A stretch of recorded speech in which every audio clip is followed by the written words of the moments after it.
надеюсь, вы потерпите то, что я в наушниках, потому что единственный работающий микрофон у моего брата-стримера.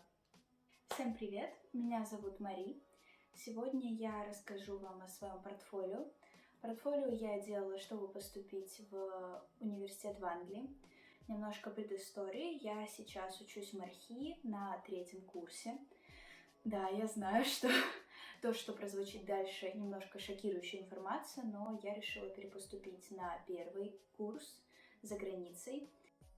Я нашла путем неимоверных усилий 2 примера портфолио в другом университете, тоже в Англии, на которые я, в принципе, и ориентировалась. Естественно, прикреплю ссылочки в описании этого видео. У меня было специальное задание, то есть описание того, что должно быть в портфолио.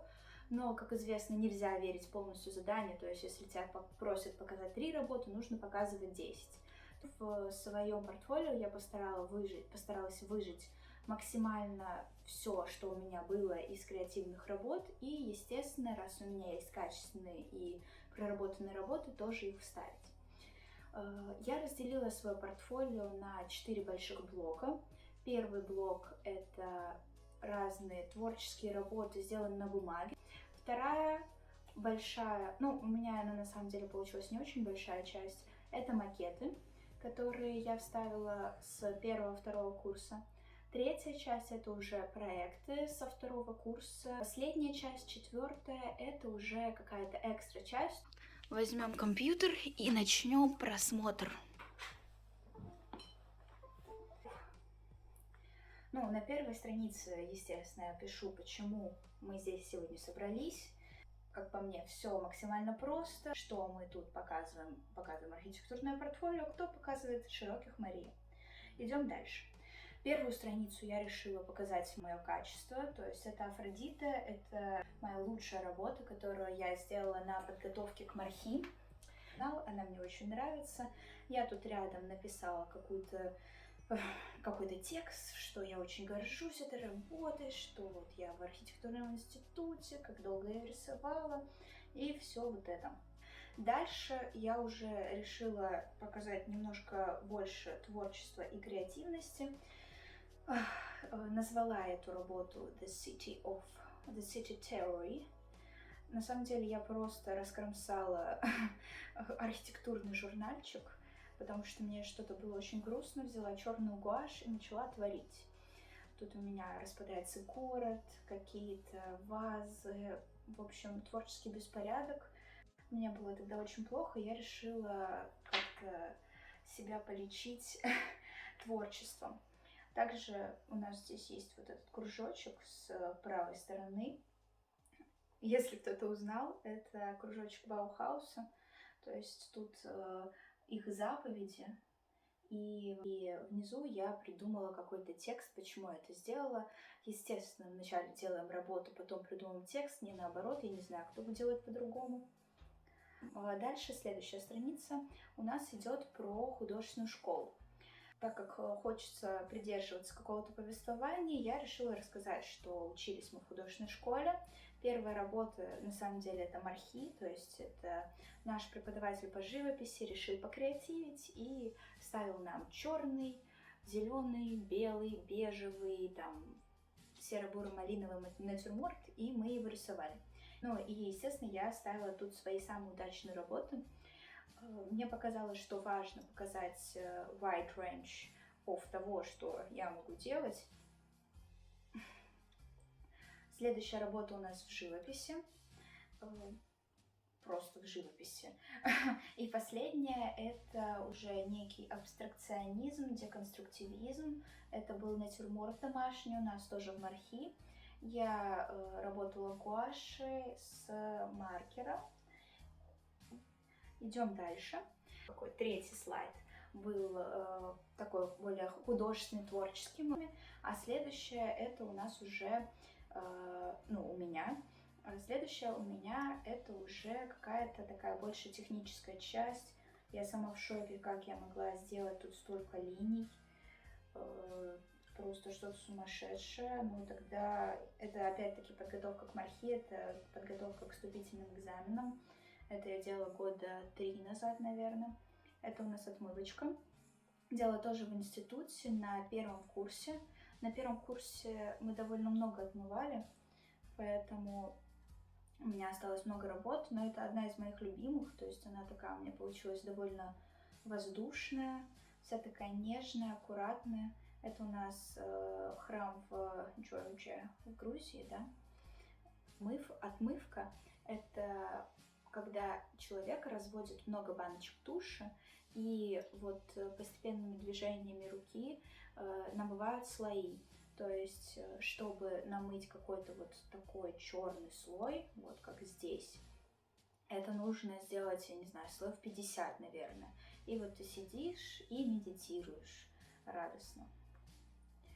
Здесь уже вообще я пошла в разнос, рассказываю, как я тут каждый день рисую скетчи.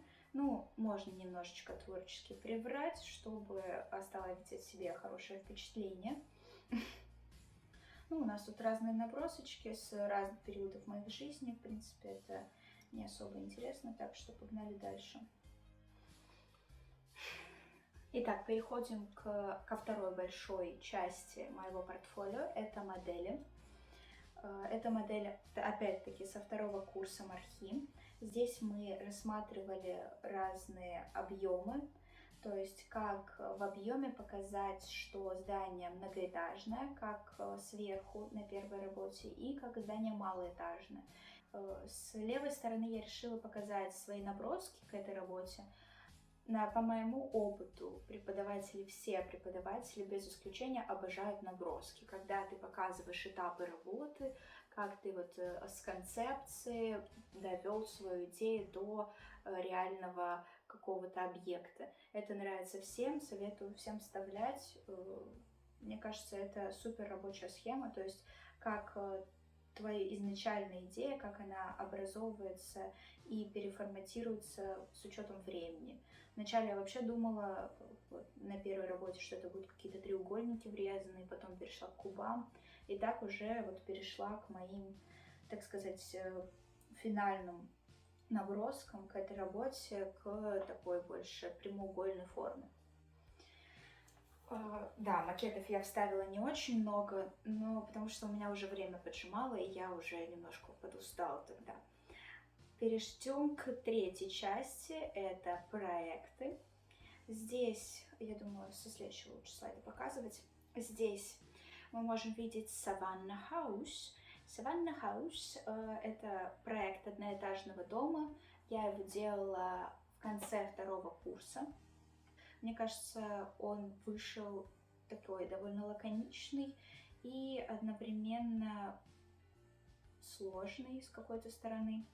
В то время я очень увлекалась творчеством Фрэнка Ллойда Райта. Он основатель органической архитектуры, и мне было очень близко его понятие того, что дом должен быть в первую очередь удобный, и что в нем все должно быть функционально. Также я придерживалась понятия open plan, то есть здесь у нас нет никаких перегородок, просто человек может везде свободно пройтись, вот так проходит, идет в кухню, столовую, гостиную, и здесь уже у нас он попадает в зимний сад. То есть все расположено максимально удобно. А на втором этаже уже жилая зона, где, вот, к примеру, вы можете пригласить гостей, они будут у вас тусить на первом этаже. А если вы устали от всего этого шумогамма, поднимаетесь на свой приват второй этаж и радостно пережидаете, пока они все уйдут. К предыдущему у нас здесь разрезы и фасады еще одни, и генеральный план — это больше для преподавателей. Переходим ко второму проекту. Это проект ракушки. Тоже начнем со второго слайда. Здесь я, как уже говорила, очень важно показывать этапы своей работы, что я, в принципе, и показала. Потом у меня уже пошла разработка планов. Дальше я перешла к макету. На самом деле, мне очень нравится вначале макетировать, а потом уже делать готовый проект, потому что в макете ты понимаешь, как создаются реальные конструкции. Ты делал что-то не аморфное, что есть только в твоей голове, а что ты можешь почувствовать, как реально все устроено. То есть почувствовать вкус гравитации. На самом деле это такой макет не совсем обычный, потому что здесь у меня поднималась крыша, она была у меня как пирог такой слоеный. И вот здесь, возможно, видно, что она у меня такая ступенчатая еще была. И почему ракушка у меня это называлось? Кстати, проект морской пристани. Почему это ракушка? Потому что с одной стороны тут такой завиточек, как ракушка, а вторая часть этого здания это волна. То есть ракушка в волне, в воде, рядом с водой, потому что это пристань, понятные символы, понятно, чем вдохновлялся человек. И вот финальный проект, я увлекаюсь японской культурой, поэтому я решила сделать все в таком небольшом стиле японских гравюр. У меня тут какой-то рыбачок с японской гравюрой тут стоит, всякие волночки во всем этом японском стиле. Ну, естественно, планы, разрезы для преподавателей, чтобы показать, что программе пользоваться умеем, чертежи строить тоже умеем. Дальше мы переходим к последней, 4 главе нашего марлезонского балета. Это экстра часть. Я проходила курсы 3D Max, поэтому грех мне было не похвастаться тем, что я умею делать настоящие реальные визуализации. Это уже проект с 3-го курса. Мы делали тогда клуб, и это интерьеры моего клуба. Я очень люблю стиль органической архитектуры, и, в принципе, мне важно, чтобы здание было в соседстве с природой, и основной прикол этого проекта у меня был в том, что через все здание плавно шли стеклянные крыши, и получается, что природа участвовала в моем интерьере, и заключительная часть — это просто какие-то мои digital works, и это все с курса фотошопа. Мне очень нравится Одри Хёбберн, ладно, коллажик с ней в разных форматах, то есть показала, что я могу пользоваться фотошопом. Здесь подача тоже проекта моего самого первого на 2-м курсе. Тогда я вообще первый раз открыла все компьютерные программы, и я умела делать только стены, поэтому я подумала, так, нам нужно сделать все на компьютере, но нужно сделать все максимально просто.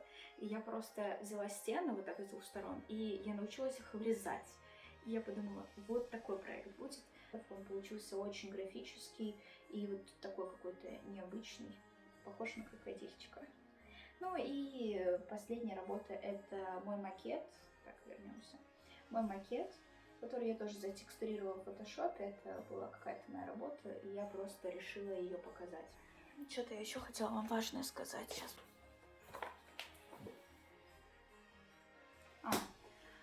Последнее, что я хотела сказать.